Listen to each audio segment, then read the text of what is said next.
राधे राधे भक्तों, हमारे चैनल भक्ति विद गीतिका में आपका स्वागत है। भक्तों, आज की इस वीडियो में हम आपके लिए राधा रानी और दुर्वासा ऋषि की कहानी लाए हैं। एक समय की बात है, ऋषि दुर्वासा जी बरसाने गए थे। उस समय श्री राधा जी अपनी सहेलियों के साथ खेल रही थी। राधा जी और उनकी सखियां छोटे छोटे बर्तन बनाकर उसमें झूठ मूठ का भोजन बनाकर भगवान जी को भोग लगा रही थी। श्री राधा रानी और उनकी सहेलियां ये सब कर ही रही थी कि अचानक से श्री ऋषि दुर्वासा वहां आ पहुंचे। ऋषि दुर्वासा को देख श्री राधा जी और उनकी सहेलियां ऋषि के सम्मान में उठ खड़ी हुई और उनका सादर प्रणाम किया। बड़े ही सरल भाव से उनका स्वागत करते हुए उनको बैठाया। ऋषि दुर्वासा भोली भाली और छोटी कन्याओं के इस सरल व्यवहार को देखकर अति प्रसन्न हुए। उन कन्याओं द्वारा बिछाए गए आसन पर जाकर बैठ गए।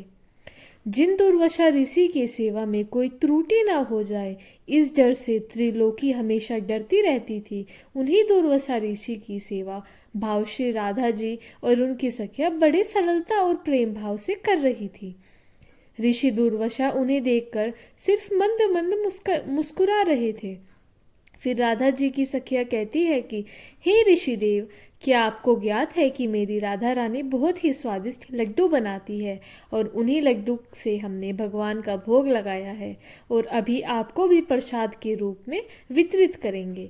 उसके बाद राधा जी की सखिया जाकर राधा जी के हाथों से बने हुए लड्डू का प्रसाद तो लाती है, परंतु वह लड्डू व्रजराज का बना, खेल खेल में बना हुआ झूठ मूठ का लड्डू था।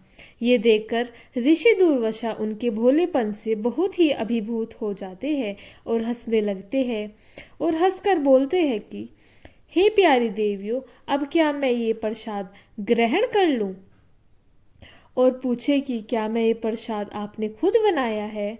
ऋषि दुर्वासा के इस प्रश्न पर सारी सखियां एक साथ एक स्वर में कहती है कि हाँ ऋषि देव, ये हमारी प्यारी श्री राधा रानी ने बनाया है और हमारा दावा है कि आज तक आपने ऐसा लड्डू नहीं खाया होगा।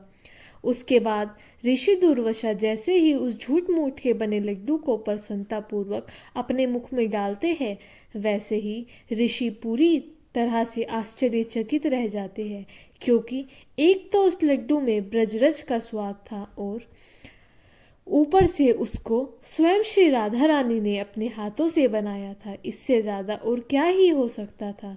अमृत को भी फीका कर दे ऐसा स्वाद था उस लड्डू का।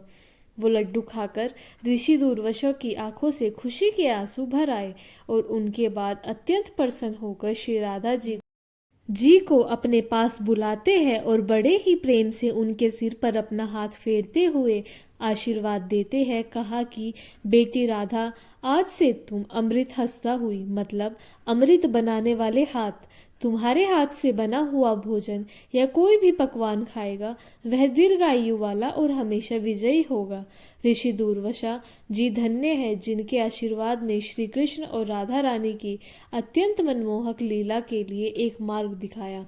आशा करते हैं कि भक्ति विद गीतिका के माध्यम से ये प्यारी सी राधा रानी की कहानी आप लोगों को ज़रूर पसंद आई होगी। वीडियो अच्छा लगे तो लाइक करें, चैनल को सब्सक्राइब करें और आप सभी को राधे राधे, जय श्री राधे।